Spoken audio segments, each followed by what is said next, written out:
اعوذ باللہ من الشیطان الرجیم بسم اللہ الرحمن الرحیم اللہم صلی علی محمد و آل محمد وعجل فرجہم۔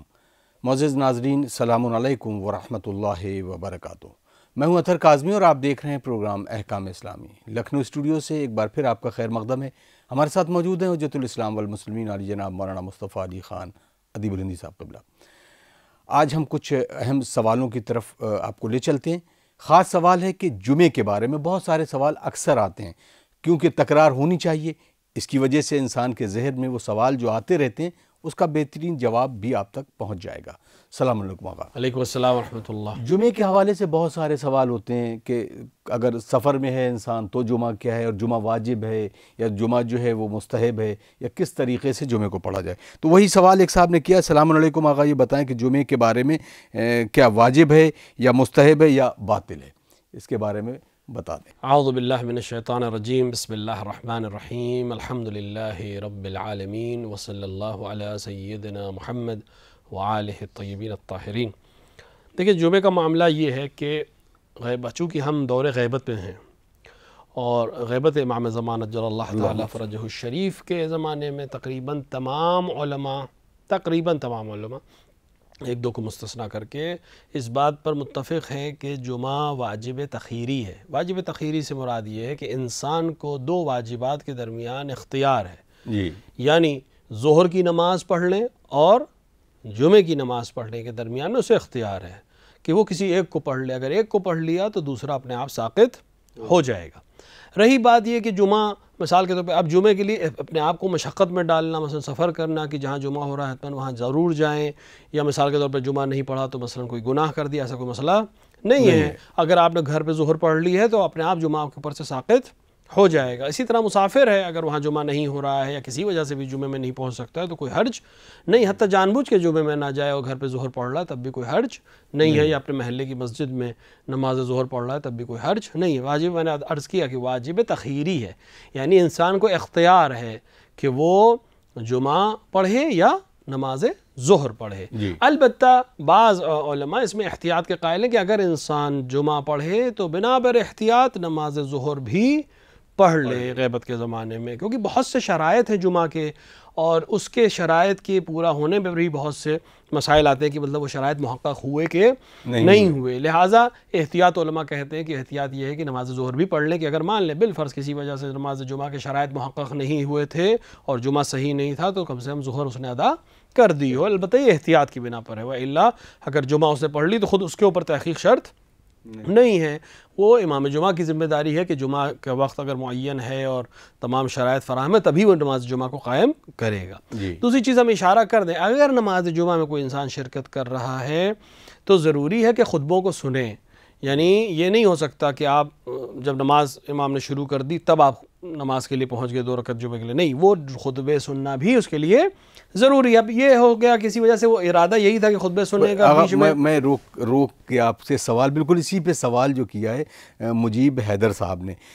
آقا یہ بتائیں کہ اگر جمعہ میں خطبے نہیں سن پایا، کسی وجہ سے لیٹ پہنچا اور جماعت جمعے کے لیے کھڑی ہو گئی اور واجب کی نیت سے نماز ادا کرنا، تو کیا اب یہ جو نماز ہے وہ ہم واجب کی نیت سے پڑھ سکتے ہیں، یا خطبہ سننا اہم ہے کیونکہ وہ 2 رکعت اور 2 رکعت کے بارے میں جیسا بتایا جاتا ہے؟ اس پر وہ تفصیل جو مانگی ہے وہ، کیونکہ ان کا نام بھی آ جائے اور سوال بھی ہو جائے تو لوگوں کے وہی میں عرض کر رہا تھا کہ خطبے جمعہ کو سننا ضروری ہے، یعنی جان بوجھ کے اگر انسان ڈیلیبریٹری یہ کام کر رہا ہے کہ خطبہ نہیں سنتا ہے، وہ صرف 2 رکعت نماز پڑھنے جاتا ہے، تو پھر اس کی نماز میں اشکال اکثر علماء نے کیا ہے۔ لیکن یہ کہ جیسے گھر سے نکلا ارادہ یہی تھا کہ ہم خطبے تک پہنچ جائیں گے، لیکن کسی وجہ سے ٹریفک میں پھنس گیا، کوئی بات آ گئی، کوئی ایکسیڈنٹ پیش آ گیا، کوئی بھی وجہ ہو گئی، نہیں پہنچ پایا اور نماز جماعت شروع ہو گئی تھی تو کوئی حرج نہیں ہے، نماز جمعہ پڑھ سکتا ہے، اس کی نماز صحیح ہے۔ البتہ جیسے میں نے عرض کیا تھا کہ بنا بر احتیاط وہ نماز ظہر بھی پڑھ لے، خصوصاً ایسے مورد میں تو ضرور پڑھ لے، لیکن کوشش یہی کرنا چاہیے انسان کو کہ خطبہ جمعہ سے پہلے اپنے آپ کو وہاں پہنچا دے، اور امام کو بھی کوشش یہ کرنی چاہیے کہ زوال سے 1 گھنٹے کے اندر اندر خطبے اور 2 رکعت نماز جمعہ جو ہے وہ زوال کے 1 گھنٹے کے اندر اندر پوری ہو جائے۔ اب زوال کا وقت ہر شہر کا مختلف ہوتا ہے اور سال بھر وہ چینج ہوتا رہتا ہے، جس طرح ظہر کا وقت، جس طرح مغرب کا وقت اور صبح کا وقت بدلتا ہے، اسی طرح ظہر کا وقت بھی فلکچویٹ ہوتا ہے، البتہ زیادہ فلکچویشن نہیں ہوتا، 15 سے 20 منٹ کا فلکچویشن ہوتا ہے، لیکن بہرحال جو بھی زوال کا وقت ہو، اذان سے مطلب نہیں. بہت سے شہروں میں اذان کا ایک وقت طے کر دیا گیا ہے، خصوصاً بر صغیر میں بہت سی پریشانی یہ ہے کہ وہ ان کو زوال سے مطلب ہے، زوال شرعی سے مطلب نہیں ہوتا. انہوں نے طے کر لیا کہ ہم مثلاً پورے سال 12:30 بجے اذان دیں گے ظہر کی. اس سے مراد نہیں ہے. جو زوال شرعی ہے اس دن جو زوال کا وقت ہے مثال کے طور پر 12 بجے ہے، تو اب 12 بجے سے 1 گھنٹے کے اندر جمعہ ختم ہو جانا چاہیے. اگر نہیں ختم ہوتا ہے تو پھر جمعہ صحیح نہیں ہے اور پھر نماز ظہر بھی پڑھنی پڑے گی. لہٰذا ان چیزوں کا خیال رکھنا ضروری ہے. اب یہاں پہ بہت سے لوگ یہ بھی سوال کرتے ہیں اور مشکلات کو مثلا ہم مقلدین کے لیے اعتراض کرتے ہیں کہ مثلا واجب ترک ہو رہا ہے. نہیں، واجب ترک نہیں ہو رہا ہے. واجب تبھی کوئی چیز ہوتی ہے جب ہمیں علم ہو کہ وہ واجب ہے. جی.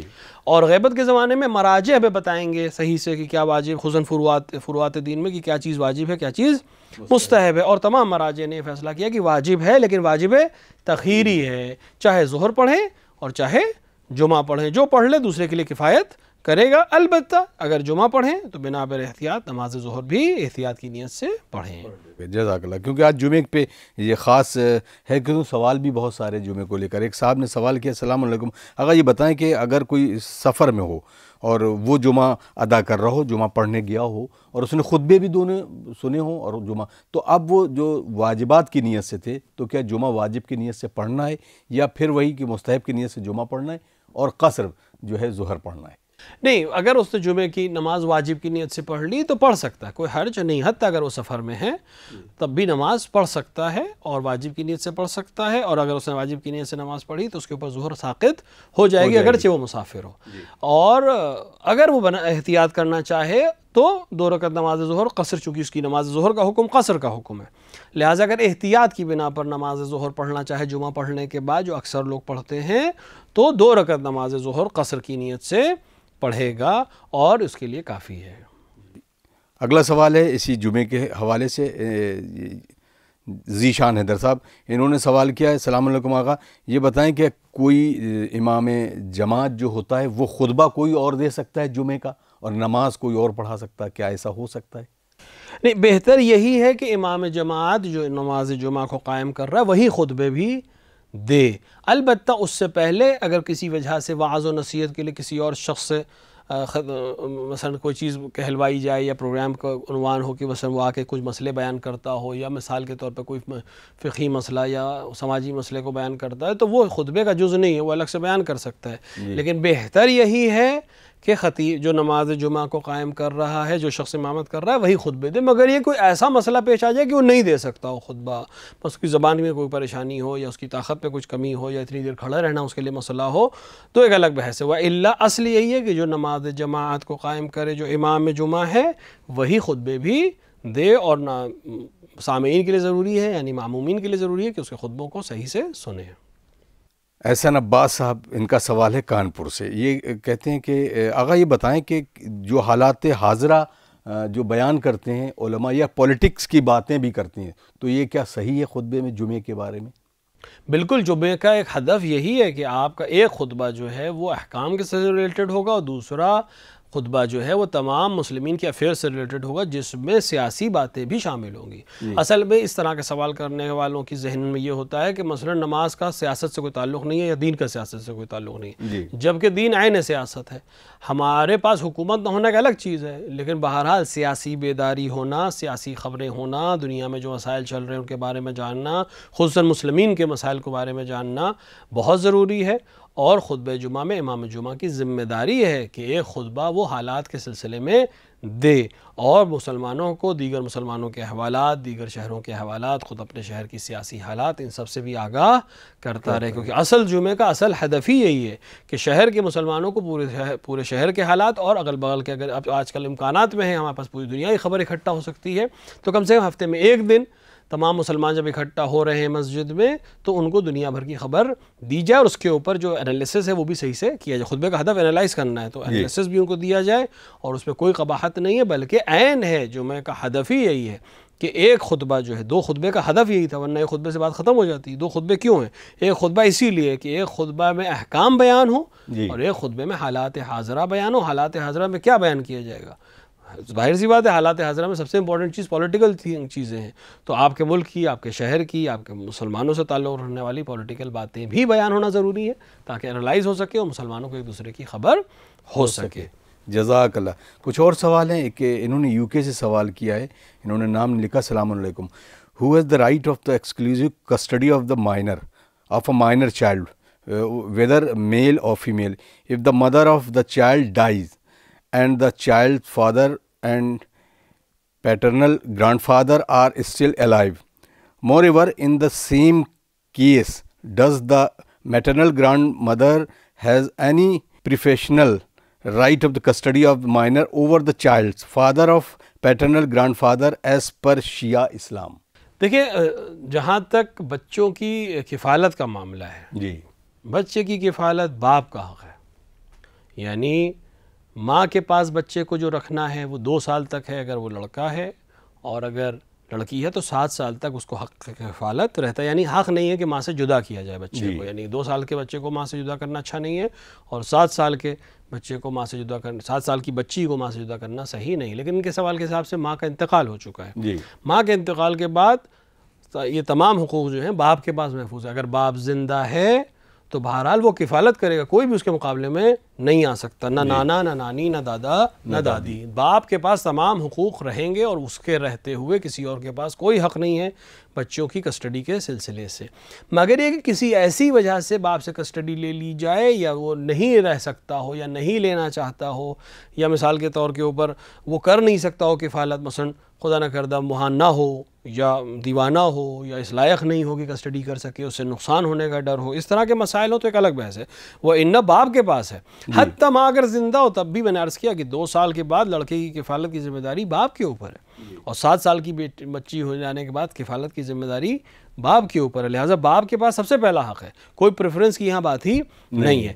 اگر باپ بھی نہ ہو تو پھر پریفرنس جائے گا جد پدری کی طرف, یعنی دادا اور اس سے اوپر کا مسئلہ. دادی کو مسئلہ نہیں ہے, یہاں دادا کی بات ہو رہی ہے. اور اسی طرح اگر یہ بھی نہ ہو تو پھر نانا اور اس طرح کے افراد کی طرف جائے گا, یا اس نے وصیت کی ہو مثلا, یعنی بچے کے باپ نے کفالت کے سلسلے میں وصیت کی ہو کہ اگر مجھے کچھ ہو جائے تو مثلا کفالت مثلا نانا کرے گا, مثلا اس نے وصیت کی ہو تو کوئی حرج نہیں ہوا. الا پریفرنس جو ہے ہمیشہ باپ کی طرف سے جو رشتہ ہے اس کو دی جائے گی, یعنی دادا یا دادا سے بڑا جو بھی ہو. اگر وہ نہیں ہے اور کوئی بھی نہیں ہے تو پھر ماں کی طرف سے جو رشتہ دار آتے ہیں وہ کفالت کر سکتے ہیں. یہاں سیدھا چین کا سسٹم ہے کہ پہلے باپ ہے اور پھر دادا ہے, اور دادا سے اوپر کا اگر سلسلے میں کوئی زندہ ہے تو وہ رہے گا, یا پھر اس نے وصیت کی ہو, کسی کو ولی بنایا ہو, سرپرست بنایا ہو باپ نے تو ان کے پاس جائے. اگر کسی کو ولی اور سرپرست نہ بنایا ہو تو اور نانا زندہ ہو, یعنی ماں کی طرف سے کوئی اجداد زندہ ہوں تو ان کی طرف جائے گا. اگر بالکل کسی کو نہیں بنایا تو پھر حاکم شراک سے رجوع کر کے ان کی کفالت دی جائے گی, اور پھر وہ جس کو وصی اور ولی بنائے ان کو اس بچے کی کفالت کرنی پڑے گی.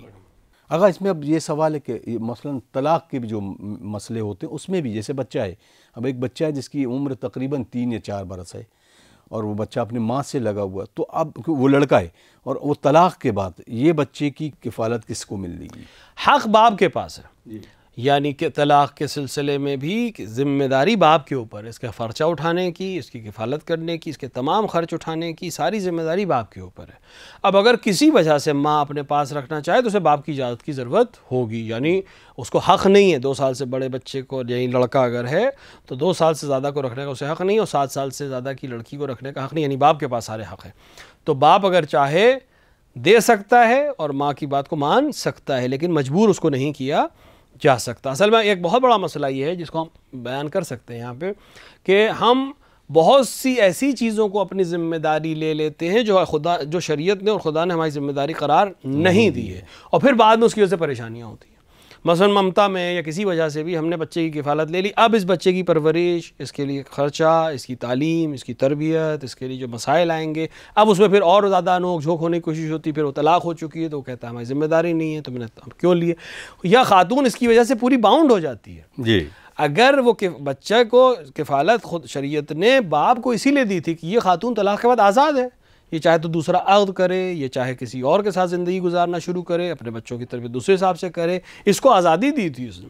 ہم نے خود اس کو کسی بھی وجہ سے, سوسائٹی نے اس طرح سے بنا دیا یا عورتوں نے اپنے جذبات میں آ کے اس کو اس طرح سے بنا دیا, اس کو زبردستی اپنے اوپر لے لیا ہے. وَإِلَّا ان کی کوئی ذمہ داری نہیں ہے. 2 سال تک بچے کو تربیت کی خاص ضرورت ہوتی ہے ماں کی, لہٰذا لڑکے کے لیے بیٹی کو تھوڑی زیادہ ضرورت ہوتی ہے, لہٰذا 7 سال تک اس طرح سے شریعت نے اجازت دیے، یعنی حق دیا ہے کہ 7 سال تک جدا نہ کیا جائے، لیکن اس کے بعد اس کو کوئی اپنے اوپر ذمہ داری لینے کی ضرورت نہیں ہے، کیونکہ وہ ایک باؤنڈیشن ہے جو خود اپنے اوپر لیا جا رہا ہے. یعنی جو چیز آپ کو نہیں دی گئی ہے باؤنڈیشن کے تحت، وہ اپنے گردن پہ لینا، بالآخر بعد میں اس کی بہت سی پریشانیاں ہوتی ہیں جو آج ہم دیکھتے ہیں. مثلا پوری عمر گزار دی اس بچے کی وجہ سے، اب جب یہ جوان ہو گیا تو بالآخر یہ اپنا مضبوط ہو چکا ہوگا، اپنے دوسرے کاموں میں لگ جائے گا، بہت ممکن ہے دوسری طرف چلا جائے، اور اس کی پوری عمر جو ہے وہ اسی کی کفالت اور اس چیز میں گزر گئی، جبکہ اس کو بہت سے آپشنز رہے ہوں گے، صرف اولاد کی وجہ سے نہیں کر پائی. لہٰذا اس چیز کو خیال رکھنا ضروری ہے. میں نے عرض کیا تھا کسی پروگرام کے تحت کہ یہ ہمارے سماج میں ایک بہت بڑا مسئلہ ہے جس کو ٹھیک ہونے کی ضرورت ہے، خصوصاً وہ خواتین جو جوانی کی عمر میں ایک طلاق یافتہ ہو جائیں یا مثلا بیوہ ہو جائیں، تو اس سماج میں تقریباً ان کی پوری عمر اسی طرح سے گزر جاتی ہے، جو کہ بالکل صحیح چیز نہیں ہے، نہ روانی لحاظ سے اچھی چیز ہے، نہ فزیکلی کوئی اچھی چیز ہے، اور نہ سماج کے لحاظ سے کوئی اچھی چیز ہے، اور دین نے اس کو بالکل پسند نہیں کیا ہے. کیونکہ ازدواج نہ ہونے کی صورت میں، خصوصاً اس عمر کے خاص پڑاؤ میں ازدواج نہ ہونے کی صورت میں بہت زیادہ امکانات حرام میں مبتلا ہونے کے ہوتے ہیں، اور اگر حرام سے کوئی انسان پرہیز کر بھی لے تو ذہنی امراض اور جسمانی امراض کا بہت زیادہ اس کے اوپر خدشہ رہتا ہے، اور یہ کوئی ایسی چیز نہیں ہے جس سے ایک اچھا سماج وجود میں آ سکے. لہٰذا شریعت نے جو پیغام دیا تھا، اور شریعت نے جو آزادیاں دی تھیں، اور شریعت نے جو سسٹم بنایا تھا، اور ائمہ علیہ السلام کی تاریخ اور پیغمبر اکرم صلی اللہ علیہ وآلہ کی تاریخ اور سنت کو اگر ہم دیکھیں تو انہوں نے اس چیز کو بالکل پسند نہیں کیا ہے. لہٰذا سماج میں اس پہ عمل کرنے کی ضرورت ہے، اور اس طرح کی خواتین اور اس طرح کے مرد، جو عام طور سے مردوں کے ساتھ یہ حالات کم پیش آتے ہیں کیونکہ وہ دوسری شادی کر لیتے ہیں، یا مثال کے طور کے اوپر بہرحال ان کے لیے زیادہ آپشنز ہوتے ہیں، لیکن خواتین کے لیے بہت سارے مسائل صرف سماج کے بنائے ہوئے ہیں. شریعت نے ایسا کوئی مسئلہ نہیں رکھا تھا، تو سماج ہی کی ذمہ داری ہے کہ اس شریعت کے مطابق اس کو حل کرے تاکہ ایک اچھا سماج وجود میں آ سکے. جزاک اللہ. ایک خواہر کا بڑا الگ سا سوال ہے. آغا بتائیں، مجھے بھی معلوم ہے کہ شریعت جو بھی عمل بتاتی ہے وہ ٹھیک ہوتی ہے، متع کے لحاظ سے بہت ساری باتیں، لیکن یہ متع کے بارے میں اتنا شک و شبہ اس وجہ سے بھی ہوتا ہے کہ جب اس پر ڈسکشن ہوتا ہے تو عالم دین بھی بہت خاموشی سے ڈسکس کرتے ہیں، اور خاص طور سے جو شوہر بھی ہوتا ہے وہ بیوی کے سامنے بات رکھتا بھی نہیں ہے. پہلا سوال جو یہ ہے، کیا شوہر پر لازمی ہوتا ہے کہ وہ اپنی بیوی کو اس بارے میں بتائے، اور جب نہیں بتاتا تو اسی سے گھر میں تمام پرابلم ہوتی ہیں؟ متع کے بارے میں اتنی شک و شبہات کیوں ہیں؟ پہلا مسئلہ تو یہ شک و شبہات کا مسئلہ صرف اس لیے ہے کہ چونکہ ایک امیر المومنین علیہ السلام نے خود ارشاد فرمایا کہ اس شخص نے متع حرام کر کے ایک ایسا باب کھولا کہ اب قیامت تک جتنا بھی زنا ہوگا علیہ باللہ اس کا ذمہ دار یہی شخص ہوگا. وَإِلَّا اگر متع کو اس نے اس طرح سے حرام نہ کیا ہوتا تو کبھی بھی شقی کے علاوہ کوئی زنا نہیں کرتا. تو ایک سماج میں وہ انسان جو کسی بھی وجہ سے ایک دائمی زوجہ نہیں رکھ سکتا ہے، اس کے لیے ایک آپشن متع ہے جو ابھی بھی امامیہ فقہ میں جائز ہے، اور اس میں کوئی حرج نہیں ہے. جہاں تک بیوی کو بتانے کا مسئلہ ہے، شوہر کی ذمہ داری نہیں ہے کہ وہ اپنی دوسری شادی کے لیے بیوی سے اجازت لے، خود خاص شرائط پہ ہے بس، یا متع کرنے کے لیے بیوی سے اجازت لے. بتانا کوئی ضروری چیز نہیں ہے، اس میں کوئی شک و شبے کی بات نہیں. شریعت نے اس کو اجازت دی ہے. بہت ممکن ہے خاتون متع کرنا چاہتی ہو اور لیکن دنیا کو نہیں بتانا چاہتی ہو اپنے متع کے سلسلے میں، صرف ایک حرام سے بچنے کے لیے بعض معاملات پہ شریعت سے کی اجازت سے وہ ایک مرد سے عقد کر لیتی ہے، لیکن دنیا سے نہیں بتانا چاہتی. کوئی حرج نہیں ہے. اگر بتانا بھی چاہتی ہے تب بھی کوئی حرج نہیں ہے. لیکن شوہر کی ذمہ داری نہیں ہے کہ پہلی زوجہ کو یا دائمی زوجہ کو بتائے. البتہ اہل کتاب خواتین سے اگر میں سے کسی سے متع کرنا چاہے تو زوجہ کو بتانا ضروری ہے. اگر اس کی زوجہ مسلمان ہے تو اس کو بتانا ضروری ہے. بلکہ بعض علماء کے نزدیک اگر زوجہ کی اجازت نہ ہو تو اہل کتاب سے اس طرح سے متع نہ کرے. اسی طرح اگر زوجہ کی بھتیجی بھانجی سے شادی کرنا چاہتا ہے تو پھر زوجہ سے اجازت وہاں پر ضروری ہے. لیکن باقی کسی شادی کے حتی دائمی شادی کے لیے بھی زوجہ کی اجازت کی ضرورت نہیں ہے، اور کسی طرح سے بھی اس کو یہ حق نہیں کہ وہ روک سکے، مگر یہ کہ اس نے عقد کے وقت شرط کر دی ہو، کہ عقد نامے میں شرط ہو گئی ہو، جب شادی کی تھی تبھی شرط کر لی ہو کہ آپ بغیر میری اجازت کے دوسری شادی نہیں کریں گے یا متع نہیں کریں گے، تو ایک الگ بحث ہے. اگر اس نے اس وقت اگر شرط مان لی ہو تو ایک الگ بحث ہے. وَإِلَّا اگر شرط نہیں رکھی گئی ہے تو شریعت نے اس کو آزادی دی ہے. تو اب متع کے سلسلے میں دو چیزیں، یہ شریعت نے آسانی فراہم کی ہے، سماج نے اس کو خراب کیا ہے، اور ایک پورے چونکہ دیگر مذاہب نے خلیفہ دوم کے بعد سے جو اس کو مسئلہ بنایا تو وہ آج تک ایک ایسا بن گیا مسئلہ جس کو ہم ٹیبو کہتے ہیں، انگلش کا ایک ورڈ ہے ٹیبو، کہ عجیب سا ورڈ ہو جاتا ہے جس کو لوگ سمجھ نہیں کرتے۔ میں نے بھی شاید بیان کیا تھا شاید اسی پروگرام میں کہ کچھ چیزیں ایسی ہیں کہ ہمارے یہاں جائز ہیں لیکن ہم اس کو اس طرح سے استعمال کرتے ہیں یا اس طرح سے اس کی طرف نظر کرتے ہیں گویا وہ حرام ہو، جبکہ حرام ہمارے لیے آسان فراہم ہو جاتا ہے۔ اس حرام سے بچنے کے لیے ہی اس چیز کو رکھا گیا تھا، اور یہ بالکل طبیعی بات ہے، اور اگر کوئی عالم دین اس سے جھجک رہا ہے، بیان نہیں کر رہا ہے، تو اس کو اپنے عمل کے اوپر نظر ثانی کرنی چاہیے۔ اسی لیے ہم اس پلیٹ فارم کے اوپر جب ہم احکام بیان کر رہے ہیں تو کسی قسم کی کوئی قید نہیں۔ جب پیغمبر اکرم صلی اللہ علیہ وآلہ نے کسی قسم کی شرم نہیں کی تو پیغمبر سے زیادہ حیا والا کون انسان اس دنیا میں پیدا ہوا ہے؟ لہٰذا ضروری ہے کہ اس کو بیان کیا۔ پیغمبر نے تو باتیں ممبر سے، مسجد النبی کے ممبر سے بیان کری ہیں۔ ہماری ذمہ داری احکامات کو بیان کرنا۔ شرم اور حیا کی وجہ سے احکام نہ بیان کرنے کا ہی نتیجہ ہے کہ لوگ اس طرح سے چیزوں کو نہیں جانتے اور پھر حرام میں مبتلا ہوتے ہیں۔ لہٰذا مطاع ایک جائز عمل ہے، اس کے سلسلے میں جو بھی پریشانیاں اور شک و شبہات ہیں یا وہ ہمارے عمل کے نتیجے میں ہیں یا سماج کی فکر کے نتیجے میں ہیں، جس کو سماج کے ہی لوگ ٹھیک کر سکتے ہیں، باہر سے کوئی آ کے اس کو صحیح نہیں کر سکتا ہے۔ خصوصاً وہ مرد اور وہ خواتین جو اس شرائط میں ہیں کہ عقد دائمی نہیں کر سکتے، ان کو پریفر کرنا چاہیے کہ وہ کم سے کم عقد مطاع کے ذریعے سے، عقد غیر دائمی کے ذریعے سے اپنے آپ کو حرام سے بھی محفوظ رکھیں، اور سماج دھیرے دھیرے اس چیز کا عادی بھی ہو جائے کہ یہ عمل بالکل شریعت نے جائز قرار دیا اور کوئی بھی اس کو انجام دے سکتا ہے۔ جزاک اللہ، بہت بہت شکریہ آقا۔ اسماعیل خان صاحب یہ پشاور سے سوال کرتے ہیں، السلام علیکم آقا، یہ بتائیں کہ اگر کسی شخص نے اپنی بیوی کو طلاق دے رکھی ہو اور اس کی ایک بیٹی بھی ہو جو اس کی زوجہ کے ساتھ رکھ دی ہو، اور وہ شخص اپنی اس بیٹی کی شادی کسی سے کرنے کے لیے راضی نہیں ہے، لیکن ماں اور بیٹی دونوں چاہتی ہیں کہ ہم اس شخص سے شادی کر لیں، تو کیا باپ کا راضی ہونا ضروری ہے؟ اس کا اجازت لینا بھی اس سے ضروری ہے؟ اگر کسی شخص نے یعنی کہ طلاق ہو چکی ہو لیکن وہ باپ کے پاس، چونکہ بیٹی طلاق ہو یا نہ ہو بیٹی بیٹی ہی رہے گی، طلاق تو زوجہ کو دی گئی ہے، اگرچہ وہ اس بیٹی کی تربیت ماں کر رہی ہو، لیکن باپ کے پاس جو حق ہے خصوصاً ولایت جو حاصل ہے عقد کے سلسلے میں وہ باقی رہے گی۔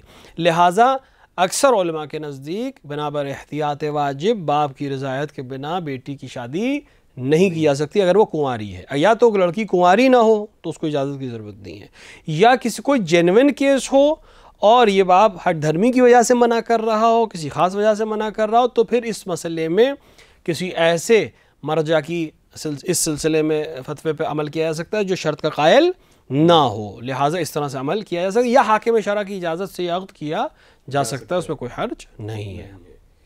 پانی کے سلسلے سے بھی کچھ سوال ہے، ان صاحب نے پوچھا السلام علیکم، کر پانی کی مقدار بیان کر دیجئے۔ دیکھیے کر پانی سے مراد وہ پانی ہے جو کسی ایسے ظرف میں ہو یا کسی ایسی جگہ پر ہو کہ جس کی لمبائی، چوڑائی اور ڈیپتھ جو ہے وہ 3.5 بالش یعنی متوسط 3.5 بالش کے برابر یا اس سے زیادہ ہو، اور اس کو اگر لیٹرز میں دیکھیں جو آج کل ایزی طریقہ ہے، تقریباً 384 لیٹر سے زیادہ پانی ہونا چاہیے، 385 آپ کہہ لیں تاکہ یقین ہو جائے کہ یہ کر سے زیادہ پانی ہے، کر ہے۔ تو 385 لیٹر کی پانی کی ٹنکی اگر آپ کے پاس ہے، یا کوئی حوض ہے جو 385 لیٹر پانی آ سکتا ہو، یا آج کل کے بڑے بڑے ٹنکیاں آتی ہیں جو ہم گھروں کی چھت پہ رکھتے ہیں، اگر وہ 384 یا 385 لیٹر پانی اس میں سٹور ہو سکتا ہو تو وہ کر بھر پانی ہے۔ اور کر کا جو احکام ہیں کہ مثلا جس میں نجاست گرنے سے وہ جب تک اس کا رنگ اور بو اور ذائقہ نہ بدلے وہ نجس نہیں ہوتا ہے، چیزوں کو ایک ہی بار میں پاک کر سکتا ہے، دوسری بار بنابر احتیاط دھونا چاہیے، تمام احکام اس کے اوپر جاری ہو جائیں گے۔ بالکل وقت نہیں، اس کو ہم ڈسکس کریں گے اگلے پروگرام میں۔ ناظرین آپ دیکھ رہے ہیں پروگرام احکام اسلامی، اور جو کر پانی کی مقدار کے بارے میں سوال تھا اس کو انشاءاللہ اگلے ایپیسوڈ میں اس کو تفصیل سے آغا سے پوچھیں گے اور اس کو انشاءاللہ بیان کریں گے۔ مجھے اجازت دیجیے اگلے پروگرام تک کے لیے، والسلام علیکم ورحمۃ اللہ وبرکاتہ۔ آئیے دعا کرتے ہیں، اللہم عجل لولیک الفرج۔